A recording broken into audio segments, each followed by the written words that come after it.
Bonjour, j'ai hâte de vous accueillir le 20 novembre prochain pour notre colloque « Ça va bien la tête ». Nous aurons le privilège d'entendre des conférences aussi pratiques qu'éclairantes sur les différents aspects de la santé psychologique et du mieux-être, de la prévention jusqu'au retour au travail.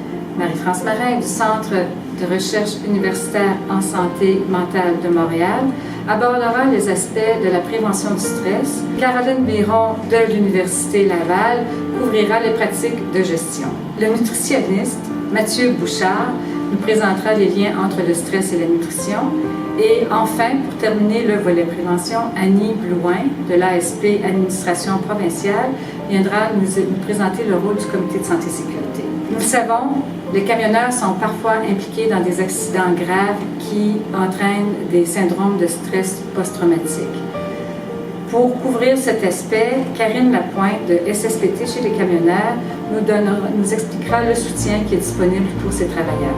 Nous aurons également la chance d'entendre le témoignage de Charles Engelhardt, un enseignant dans une école de formation en transport qui a lui-même subi un grave accident du travail et qui témoignera de son expérience et des conséquences de cet accident sur sa vie. Et pour vous mettre en appétit, je vous laisse avec le dernier conférencier de la journée, M. Marc Corbière, qui présentera les meilleures pratiques pour assurer un bon retour au travail suite à une lésion psychologique.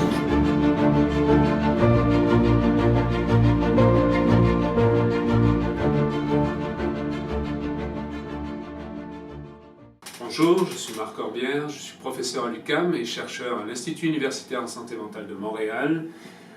L'acronyme est IUSM. Dans le cadre de la chaire de recherche en santé mentale et travail, qui est financée par l'IUSM, notre équipe cible 3 grands axes de recherche. Le premier axe porte sur le développement et implantation d'interventions innovatrices en santé mentale et travail. Deuxième axe porte sur le développement et validation d'outils de mesure que les intervenants peuvent utiliser auprès des personnes qui sont en absence maladie pour faciliter leur retour au travail. Et troisième axe qui porte sur la divulgation du trouble mental en milieu de travail et tout ce que ça peut avoir comme conséquences, notamment en termes d'implantation d'aménagement de travail, mais aussi des éléments qui peuvent être négatifs comme être l'objet de stigmates sociaux. Lors de ma présentation, qui aura lieu le 20 novembre prochain, je présenterai plusieurs éléments. Le premier élément, c'est en fait l'importance de cette thématique, santé mentale et travail. On sait que c'est une thématique d'actualité préoccupante, donc je dresserai le portrait en fait, de cette thématique. Je présenterai les facteurs qui vont gêner ou faciliter ce retour au travail ou cette reprise professionnelle. Suivi par des outils, comme je l'ai mentionné un peu plus tôt, des outils qui permettent d'évaluer les appréhensions à l'égard du retour au travail, comment surmonter ces appréhensions, mais aussi quels sont les aménagements les plus saillants pour aider la personne à se maintenir en emploi après un retour professionnel. Enfin, je présenterai les grandes phases du retour au travail, quelles sont les étapes qui sont nichées à l'intérieur de ces phases, quels sont les acteurs qui gravitent autour de cette reprise professionnelle.